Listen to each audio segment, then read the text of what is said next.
সুপ্রিয় শিক্ষার্থী, তোমাদের সবাইকে সাদর আমন্ত্রণ জানাচ্ছি আজকের অনলাইন ক্লাসে। তথ্য যোগাযোগ প্রযুক্তিতে আজকে আমরা যে অংশটুকু পড়ব সেটা হচ্ছে প্রথম চ্যাপ্টারের রোবোটিক্স অংশটুকু। আমরা গত ক্লাসে পড়িয়েছিলাম, তারপর আজকে একটু করে দেখিয়ে দিব। দেন ক্রায়োসার্জারি পড়বো, মহাকাশ অভিযান পড়বো, আইসিটি নির্ভর উৎপাদন ব্যবস্থা, দেন প্রতিরক্ষা। আমরা এই টপিকস গুলো নিয়ে একটু আলোচনা করব। শুরু করা যাক। কি কি পড়বো? রোবোটিক্স, ক্রায়োসার্জারি, মহাকাশ অভিযান, আইসিটি নির্ভর উৎপাদন ব্যবস্থা, দেন হচ্ছে প্রতিরক্ষা। তো রোবোটিক্স নিয়ে গত ক্লাসে একটু করে আলোচনা করেছিলাম, তারপরে আমি আর একটু করে রিপিট করি। দেখো, টেকনোলজির যে শাখায় রোবটের নকশা, গঠন ও কাজ সম্পর্কে আলোচনা করা হয় সেই শাখাকে আমরা বলছি কি রোবোটিক্স। এই রোবোটিক্স শব্দটি উৎপত্তি হয়েছে কোত্থেকে? রোবট শব্দ থেকে। দেখো, ROBOT, রোবট। রোবট শব্দ থেকেই কি আসছে? রোবোটিক্স আসছে। এবং এটা একটা রোবোটা শব্দ হতেই কিন্তু রোবটটা আসছে। রোবট যে শব্দটা আসছে সেটা হচ্ছে ক্লান্তিকর শ্রম। মানে এটার বাংলা যদি বলা হয়, রোবটের কখনো যদি কোয়েশ্চেন আসে যে রোবটের বাংলা কি, সেটা হবে ক্লান্তিকর শ্রম। তো কম্পিউটার নিয়ন্ত্রিত যে মেশিন মানুষের মতো কাজ করতে পারে তাকে বলা হয় কি? রোবট। একটু মাথায় রাখবো। তো নিউ কলেজিয়েট ডিকশনারি সে একটা কিন্তু সংজ্ঞা দিয়েছিল। দেখো, রোবট হচ্ছে কম্পিউটার নিয়ন্ত্রিত একটি স্বয়ংক্রিয় ব্যবস্থা যা মানুষ যেভাবে কাজ করে তার সেভাবে কাজ করতে পারে, অথবা এর কাজের ধরন দেখে মনে হবে এর কৃত্রিম বুদ্ধিমত্তা আছে। রোবটে কৃত্রিম বুদ্ধিমত্তা প্রয়োগ করা হয়। রোবট অত্যন্ত দ্রুত, ক্লান্তিহীন এবং নিখুঁত কর্মক্ষম একটি যন্ত্র। এটি একটি স্বনিয়ন্ত্রিত কম্পিউটার পদ্ধতি।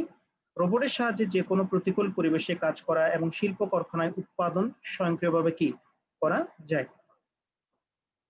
একটি সাধারণ রোবটে কি কি থাকতে পারে? একটা সাধারণ রোবটের যে অংশগুলো থাকে সেগুলো এখানে আলোচনা করা হয়েছে। আমি গত ক্লাসে দেখিয়ে দিয়েছিলাম, তারপরে বলছি। দেখো, প্রোগ্রামকৃত মস্তিষ্ক বা প্রসেসর।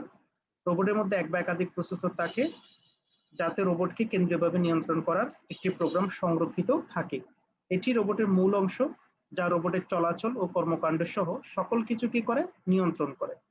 পাওয়ার সিস্টেমটা কি? সাধারণত লেড এসিড ব্যাটারি দিয়ে রোবটের পাওয়ার দেওয়া হয়। এই ব্যাটারি রিচার্জেবল, অর্থাৎ এতে পুনরায় কি করা যায়? চার্জ করা যায়। এটা হচ্ছে পাওয়ার সিস্টেম। অ্যাকচুয়েটর কি? রোবটের হাত পা অথবা বিশেষভাবে তৈরি কোনো অঙ্গ প্রত্যঙ্গের নাড়াচাড়া করার জন্য কতগুলো বৈদ্যুতিক মোটরের সমন্বয়ে তৈরি বিশেষ ব্যবস্থা, সেটাকে আমরা বলছি অ্যাকচুয়েটর।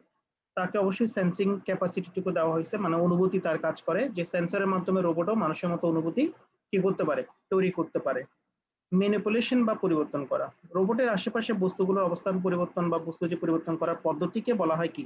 ম্যানিপুলেশন। এরপর হচ্ছে রোবোটিক্স কিছু নিয়ম মেনে চলবে। কারণ এই যখন তৈরি করা হয়, কোম্পানিগুলো যখন রোবটকে তৈরি করে তখন কিছু নিয়ম কানুনের মধ্যে তাকে রাখা হয়। তো নিয়ম কানুনগুলো কি? দেখো, যে আইজাক অ্যাসিমভ রোবট সায়েন্স ফিকশন এবং বিজ্ঞান বিষয়ক জনপ্রিয় আমেরিকান লেখক এবং বায়োকেমিস্ট্রির অধ্যাপক। তিনি রোবোটিক্সের 3টি নিয়ম বা আইনের কথা তুলে ধরেন। এটা হচ্ছে কি? রোবট কখনোই কোনো মানুষের ক্ষতি করবে না বা উদাসীন্য বা অপবৃত্তির মাধ্যমে কাউকে ক্ষতির সুযোগ দিবে না। প্রথম নিয়মের সাথে সাংঘর্ষিক না হয়ে রোবট সবসময় মানুষের নির্দেশ মেনে চলবে। আর রোবট অবশ্যই তার নিজের অস্তিত্ব টিকে রাখবে যতক্ষণ না প্রথম ও দ্বিতীয় নিয়মের সাথে সাংঘর্ষিক হয়। আচ্ছা, এখানে কিছু রোবটের অবয়ব বা চেহারা কিরকম হইতে পারবে সেটা নিয়ে একটু আলোচনা করা হয়েছে। আমাদের এখানে কয়েকটা চিত্র দেওয়া আছে। দেখো, একটা রোবট সাইকেল চালাচ্ছে। ঠিক আছে, এটা হাত পা গুলো মানুষের মতো করে তৈরি করা হয়েছে, সেজন্য এটাকে বলা হচ্ছে হিউম্যান ওয়েট। ঠিক আছে, মানব সদৃশ্য রোবট। তো রোবট কিভাবে কাজ করে? সে ইনপুটের মাধ্যমে, সেন্সরের মাধ্যমে ইনপুট গুলো নেয় এবং তার মস্তিষ্কের মধ্যে সেটা কি করে? সে প্রসেস করে, করার পরে সে অ্যাকচুয়েটর মানে হচ্ছে হাত পার মাধ্যমে সেটা আউটপুট প্রদান করে। তো রোবটের কিছু বৈশিষ্ট্য আছে। রোবট সফটওয়্যার নিয়ন্ত্রিত, যা সুনির্দিষ্ট কোনো কাজ অত্যন্ত দ্রুত ও নিখুঁতভাবে সম্পন্ন করতে পারে। রোবট দিনে 24 ঘন্টা এবং প্রতিদিন কোনো বিরতি ছাড়াই কাজ করতে পারে। রোবট যে কোনো ঝুঁকিপূর্ণ বা অস্বাস্থ্যকর স্থানে কাজ করতে পারে। তারপর হচ্ছে রোবট কখনো বিরক্তকর হয় না বা কাজকে ঘৃণা করতে পারে না। দূর থেকে লেজার রশ্মি বা রেডিও সিগন্যালের সাহায্যেও রোবট কি করা যায়? নিয়ন্ত্রণ করা যায়। এটি ঘুরতে এবং স্থানান্তরিত হতে পারে এবং পরিবেশের বস্তু নিয়ে কাজ করতে পারে। তো রোবোটিক্স এর গুরুত্ব, কোথায় কোথায় রোবোটিক্স কাজ করে সেগুলো নিয়ে এখানে কিছু আলোচনা করা হয়েছে, এটা আমরা পড়ছি। তো আমরা আজকে একটা নতুন টপিকসে চলে যাচ্ছি। এগুলো হচ্ছে শিল্প কারখানায় কিভাবে রোবট ব্যবহার করা হয় সেটা। জনপ্রিয় বাণিজ্যিক শিল্প রোবট নির্মাতা প্রতিষ্ঠান কারা কারা আসছে সেগুলো নিয়ে এখানে কিছু ইনফরমেশন দেওয়া আছে। এটা খুব বেশি একটা ইম্পর্টেন্ট নয়। আজকে আমাদের মেইন টপিকসটা হচ্ছে ক্রায়োসার্জারি। এটা খুবই গুরুত্বপূর্ণ একটা টপিকস, এটা আমাদেরকে ভালোভাবে মাথায় রাখতে হবে। এখান থেকে সিকিউ কোয়েশ্চেন হয় গ নাম্বার এবং খ নাম্বারের জন্য, মানে 3 এবং 4 নাম্বারের জন্য এই টপিকসটা খুবই গুরুত্বপূর্ণ। ক্রায়োসার্জারি জিনিসটা কি? সেটা হচ্ছে একটা শীতল তাপমাত্রা প্রয়োগ করে চিকিৎসা সেবা দেওয়ার পদ্ধতির নামই হচ্ছে ক্রায়োসার্জারি। আমরা যখন হাঁটা চলাফেরা করার সময় হঠাৎ করে যদি হোঁচট খাই, তখন আমরা কি করি? আমরা বরফ লাগিয়ে দিই, ফ্রিজ থেকে বরফ নিয়ে সেখানে লাগিয়ে দিই, তার মানে আমরা ঠান্ডার তাপমাত্রা কি করছি? প্রয়োগ করছি। অথবা দেখবা যে ফুটবল খেলোয়াড়রা যখন ইনজুর্ড হয়, ডাক্তার এসে একটা স্প্রে করে। এটা ক্রিকেট খেলোয়াড়রাও ইদানিং করছে দেখলাম, যে তারা একটা ঠান্ডা তাপমাত্রা তাদের হাতের উপরে বা পায়ের উপরে কি করে স্প্রে করে। ওই স্প্রে করার ফলে যে চিকিৎসা সেবাটা দেওয়া হচ্ছে সেটাকে বলা হচ্ছে অ্যাকচুয়ালি ক্রায়োসার্জারি।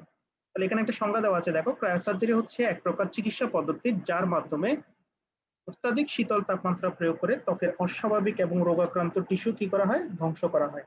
ক্রায়োসার্জারি হচ্ছে এক প্রকার চিকিৎসা পদ্ধতি যার মাধ্যমে অত্যধিক শীতল তাপমাত্রা প্রয়োগ করে ত্বকের অস্বাভাবিক এবং রোগাক্রান্ত টিস্যুগুলোকে ধ্বংস করা হয়। তো খেয়াল রাখবা, যখনই উদ্দীপকের মধ্যে বলবে যে শীতল তাপমাত্রা প্রয়োগ করে চিকিৎসা সেবা দেওয়ার পদ্ধতির কথা বা শীতল তাপমাত্রা কথাটা উল্লেখ করলে বুঝতে হবে যে এটা ক্রায়োসার্জারির কথা বলা হয়েছে। তো ক্রায়োসার্জারি কিভাবে অ্যাপ্লাই করে দেখো, এই যে একটা একটা পটের মতো দেখা যাচ্ছে, সেটার সামনে একটা ক্রায়ো গান আছে, এটাকে বলা হচ্ছে ক্রায়ো গান। ঠিক আছে? তো আর যে নোলটা ইউজ করে সেটাকে বলা হয় ক্রায়ো প্রপ। এটা মাথায় রাখবা, ক্রায়ো গান আর একটা হচ্ছে ক্রায়ো প্রপ। তো কিভাবে কাজ করে দেখো, ক্রায়োথেরাপিতে টিউমার টিস্যুর তাপমাত্রা 12 সেকেন্ডের ভিতর কমিয়ে যখন আমরা একটা টিউমার অপারেশন করব ক্রায়োসার্জারির মাধ্যমে, এটা মনে করো অপারেশন না করে ক্রায়োসার্জারির মাধ্যমে যখন করব তখন কিভাবে হয়? -120 ডিগ্রি সেন্টিগ্রেড থেকে -165 ডিগ্রি সেলসিয়াস তাপমাত্রায় ওই টিউমার টিস্যুর তাপমাত্রা নিয়ে যাওয়া হবে। এই সময় একটি সূচের প্রান্ত দ্বারা টিউমার টিস্যুর ভিতরে খুব দ্রুত আর্গন গ্যাসের নিঃসরণ করানো হয়। মানে ওটা হচ্ছে যে টিউমারটাকে তুমি অপারেশন করতে চাচ্ছ, সেটার মধ্যে আর্গন গ্যাসের যখন নিঃসরণ করাবে তখন এটার তাপমাত্রা 120 থেকে -165 ডিগ্রি সেন্টিগ্রেড তাপমাত্রায় চলে আসবে। তোমরা জানো যে -0 বা শুধু 0 ডিগ্রি সেন্টিগ্রেড তাপমাত্রায় পানি অলরেডি বরফ হয়ে যায়, আর -120 ডিগ্রি মানে কিন্তু অত্যধিক ঠান্ডা। তো এখানে কি বলছে দেখো, অত্যাধিক তাপমাত্রা অত্যাধিক হ্রাসের ফলে কোষের পানি জমাটবদ্ধ হয়ে ওই টিস্যুটি একটি বরফ পিণ্ডে পরিণত হয়। বরফ পিণ্ডের ভিতরে টিউমার টিস্যুটি আটকা পড়ে গেলে এতে রক্ত এবং অক্সিজেন সরবরাহ বন্ধ হয়ে যায়। কারণ -165 ডিগ্রি সেন্টিগ্রেড তাপমাত্রায় রক্ত এবং অক্সিজেন পরিবহন কি নয়? সম্ভব নয়। এর ফলে জমাটবদ্ধ অবস্থায় টিউমার টিস্যুটি ক্ষয় সাধিত হয়।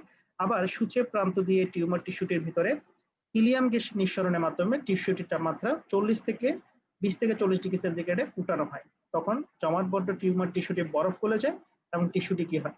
ধ্বংস হয়ে যায়। এভাবে অ্যাকচুয়ালি ক্রায়োসার্জারির মাধ্যমে কি করে তোমার চিকিৎসা সেবা দেওয়া হয়।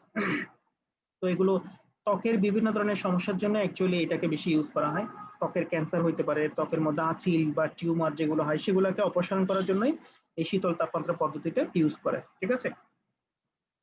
তো ক্রায়োসার্জারি ব্যবহার কোথায় দেখো, ত্বকের ছোট টিউমার, তিল, আঁচিল, ত্বকের ছোট ছোট ক্যান্সার ইত্যাদির ক্ষেত্রে ক্রায়োসার্জারির মাধ্যমে চিকিৎসা করা হয়। একটু আগে যেটা বলেছি, যে এছাড়াও ক্রায়োসার্জারি দ্বারা অভ্যন্তরীণ কিছু রোগ যেমন যকৃৎ ক্যান্সার, বৃক্ক ক্যান্সার, প্রোস্টেট ক্যান্সার, ফুসফুস ক্যান্সার, মুখের ক্যান্সার, গ্রীবাদেশীয় গোলযোগ, পাইলস ইত্যাদির চিকিৎসাও করা হয়।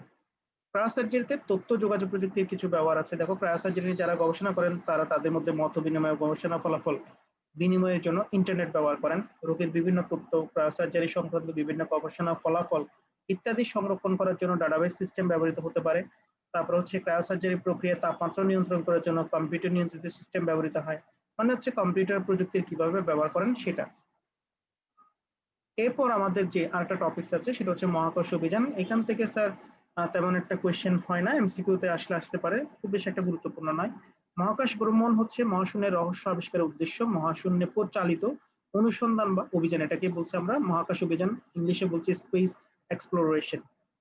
তো মহাকাশ ভ্রমণে তথ্য যোগাযোগ প্রযুক্তির প্রয়োগ কখন কখন থেকে স্টার্ট হয়েছিল? 1957 সাল থেকে কৃত্রিম ভূ উপগ্রহ এবং রোবোটিক মহাকাশযানের মাধ্যমে বিজ্ঞানীরা সৌরজগৎ সম্পর্কিত অনেক গুরুত্বপূর্ণ তথ্য সংগ্রহ করেছেন। বর্তমানে রোবট নিয়ন্ত্রিত মহাকাশযান বা ড্রোন ব্যবহার করে মানব কল্যাণে বিভিন্ন উপাত্ত বা তথ্য সংগ্রহ করা হচ্ছে। কক্ষপথী উপগ্রহগুলো মানুষের প্রাত্যহিক জীবনেও বিভিন্ন ধরনের সেবা প্রদান করে আসছে। বর্তমানে কিছু কিছু দেশের মিলিটারি কর্তৃপক্ষের কাছে পৃথিবী পর্যবেক্ষণকারী স্যাটেলাইট গুলো নৌ বিমান ও সেনাবাহিনীর মতো গুরুত্বপূর্ণ হয়ে উঠছে। আধুনিক তথ্য যোগাযোগ প্রযুক্তির অন্যতম উপাদান হলো নিরবিচ্ছিন্ন যোগাযোগ ব্যবস্থা, যা মহাকাশ ভ্রমণকে কেন্দ্র করে উন্নত হয়েছে এবং তা মানব কল্যাণে সর্বত্র ব্যবহৃত হচ্ছে। যেমন কিছুদিন পরে বা কয়েক বছর পরে মঙ্গল গ্রহের মধ্যে কিন্তু কিছু যান পাঠাবে, সেখানে মানুষের বসবাস উপযোগ্য কিনা সেটা চেষ্টা করে দেখবে। ঠিক আছে, তো এগুলোই হচ্ছে মহাকাশ অভিযান। আবার আইসিটি নির্ভর কিছু উৎপাদন ব্যবস্থা আছে, মানে উৎপাদন ব্যবস্থায় আইসিটি কিভাবে ভূমিকা নিচ্ছে দেখবা যে আমাদের দেশে হোক বিশ্বের প্রত্যেকটা দেশেই উৎপাদনের যে জিনিসগুলো মানুষ নিয়ন্ত্রণ করতে কষ্ট হয়, সেখানে কম্পিউটারকে ইউজ করা হচ্ছে। এটা কিভাবে করা হচ্ছে দেখো, উৎপাদন ব্যবস্থা আইসিটি ব্যাপকভাবে অবদান রাখছে। বর্তমানে উৎপাদন ব্যবস্থার পরিকল্পনা থেকে শুরু করে, মানে একটা তুমি যে পণ্য উৎপাদন করবা, তো সেটার উৎপাদন থেকে শুরু করে, পরিকল্পনা থেকে শুরু করে একদম মানুষের কাছে পৌঁছানো পর্যন্ত সবকিছুই কিন্তু আইসিটির মাধ্যমে করতে হয়। যেমন তথ্য যোগাযোগ প্রযুক্তির মাধ্যমে করতে হয়। উৎপাদন, পরিবহন, বিপণন সকল ধাপে আইসিটি সাহায্য নিতে হয়। আধুনিক সাপ্লাই চেইন ম্যানেজমেন্ট সিস্টেমের মাধ্যমে উৎপাদনের বিভিন্ন ধাপে আইসিটি প্রয়োগের ফলে উৎপাদন খরচ অনেক কমানো হয়। তাছাড়া আইসিটি বিভিন্ন টুলস, যেমন হচ্ছে প্রোগ্রামেবল লজিক কন্ট্রোলার, এটাকে আমরা বলছি পিএলসি। হ্যাঁ, এটা ফুল ফর্মটা মাথায় রাখবা, এমসিকিউ তে আসে। প্রোগ্রামেবল লজিক কন্ট্রোলার ব্যবহার করে উৎপাদন ব্যবস্থার বিভিন্ন যন্ত্রপাতিকে স্বয়ংক্রিয় করা যায়, ফলে উৎপাদনশীলতাও অনেক বৃদ্ধি পায়। পেশাজীবী কর্মীদের কার্যগুলো সময় সঠিকভাবে বা এখানে হচ্ছে নবায়নের জন্য কিছু বিশেষ সফটওয়্যার বা বিশেষায়িত সিস্টেমের প্রয়োজন হয়। তো সফটওয়্যারটা কি? কম্পিউটার এইডেড ডিজাইন, এটাকে সংক্ষেপে সিএডি ক্যাড বলে। কম্পিউটার এইডেড ডিজাইনিং পদ্ধতিতে কম্পিউটার ব্যবহার করে প্রোডাক্ট ডিজাইন করে টেস্টও করা হয়। ঠিক আছে, তো এই আমরা যেমন চিপসের প্যাকেটের ভিতরে বাতাস থাকে, সেই বাতাসের চাপ, তাপমাত্রা, ওজন, এগুলো বস্তু মেকানিক্যাল সহ্য ক্ষমতা ইত্যাদিও সিমুলেট করা হয় এবং প্রয়োজনীয় ডিজাইনে সংশোধন করা হয়। এগুলো করার জন্য যে সফটওয়্যারটা ইউজ করা হয়, এটার নাম হচ্ছে কি? Computer aided design. ঠিক আছে, আবার ক্যাম একটা সফটওয়্যার আছে দেখো, computer aided manufacturing. Computer aided manufacturing, এই ক্যাম সফটওয়্যারটা ইউজ করে কি করার জন্য? সিস্টেম অটোমেশন করার জন্য।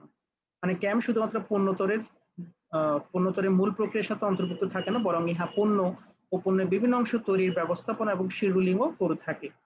তো এরকম কিছু সফটওয়্যার আছে, এইগুলো জাস্ট কিসের জন্য লাগবে? এমসিকিউর জন্য লাগবে। এখান থেকে তোমার মানে কোয়েশ্চেন হয় না, যেমন ধরো প্রয়োগ উচ্চতর দক্ষতা কোয়েশ্চেন গুলো হবে না। ঠিক আছে, একটু পড়ে রাখতে হবে স্যার, এইটুকু পর্যন্ত আমরা আইসিটি নির্ভর উৎপাদন ব্যবস্থা পর্যন্ত পড়বো। ঠিক আছে, তো প্রতিরক্ষার অংশটুকু আমরা একটু দেখতে পারি যে আমাদের দেশে প্রতিরক্ষার দায়িত্ব সেনা, নৌ এবং বিমান বাহিনীর উপর রয়েছে। হ্যাঁ, প্রতিরক্ষা শিল্প এবং তথ্য যোগাযোগ প্রযুক্তি তথা আইসিটি একে অপরের সাথে ওতপ্রোতভাবে জড়িত। যে তারা ড্রোন ইউজ করে, কেমন চালকবিহীন যুদ্ধ বিমানকে ড্রোন বলা হয়। ড্রোনের মাধ্যমে দেখে যে কোথায় কি আছে না আছে। তারপরে হচ্ছে তারা রাডার ইউজ করে দেখে যে আমাদের দেশের সীমান্তের মধ্যে অন্য কোনো বিমান আসছে কিনা, বা কেউ আমাদেরকে যুদ্ধ করতে চাচ্ছে কিনা কেউ আমাদের সাথে। তো এই জিনিসগুলো সবগুলো কিন্তু তথ্য যোগাযোগ প্রযুক্তির মাধ্যমে তারা নিয়ন্ত্রণ করে থাকে। তো এটা এখানে বলা হয়েছে প্রতিরক্ষা শিল্পে আইসিটির প্রভাব।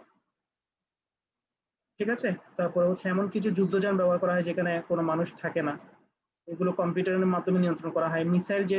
মিসাইল যেগুলো বোম টোম নিক্ষেপ করা হয়, সেগুলো কিন্তু কম্পিউটারের মাধ্যমে করা হয়। যে কোন জায়গা থেকে কোন জায়গায় গিয়ে পড়বে না পড়বে, এগুলো সব কম্পিউটারের মাধ্যমে নিয়ন্ত্রণ করা হয়। এটাই হচ্ছে তথ্য যোগাযোগ প্রযুক্তির প্রতিরক্ষার মধ্যে ব্যবহার। ঠিক আছে, প্রতিরক্ষায় দেখো মানববিহীন এয়ারক্রাফট। ড্রোন এক ধরনের মানববিহীন এয়ারক্রাফট যা এর যাত্রাস্থান থেকে প্রায় 200 কিলোমিটার দূর পর্যন্ত উঠতে সক্ষম। এগুলো নিয়ে এখানে কথা বলা হয়েছে স্যার। খুব বেশি একটা এখান থেকেও ইম্পর্টেন্ট না, শুধু ড্রোন কাকে বলে এটা একটু বেশি ইম্পর্টেন্ট, জ্ঞানমূলক কোয়েশ্চেনের জন্য ইম্পর্টেন্ট। ঠিক আছে, তো প্রতিরক্ষা আইসিটি সহায়তায় প্রতিরক্ষা শিল্প বিমান বাহিনীর ব্যবহারের জন্য অনেক উন্নত মানের সরঞ্জামাদি প্রস্তুত করতে সমর্থ হয়েছে। আর এই সকল সরঞ্জাম এখন বিশ্বব্যাপী ব্যবহৃত হচ্ছে। যেমন আনম্যানড এরিয়াল ভেহিকল, মানে ইউএভি বলা হয় এটাকে। আইসিটি যুগের প্রতিরক্ষা শিল্পে স্যাটেলাইট টেকনোলজির প্রভাব অপরিসীম। মানে স্যাটেলাইটের মাধ্যমে দেখা হয় যে কোন দিক থেকে কোন দিকে কেউ আসছে কিনা, আমাদের দেশের ভিতরে কেউ আসছে কিনা, আমরা কারো দ্বারা আক্রান্ত হচ্ছি কিনা। ঠিক আছে, বা দেশকে নিরাপত্তা দেওয়ার জন্য স্যাটেলাইটটা খুবই গুরুত্বপূর্ণ অ্যাকচুয়ালি।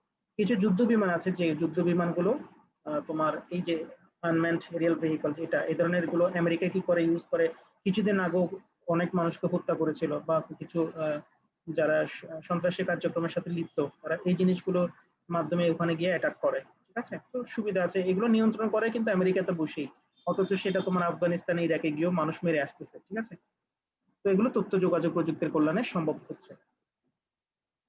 তো ঠিক আছে স্যার, আজকে এতটুকু পর্যন্ত রাখছি। নেক্সট ক্লাসে আমন্ত্রণ জানিয়ে তোমাদেরকে এখানে শেষ করছি। সুস্থ থাকো সবাই। ধন্যবাদ সবাইকে।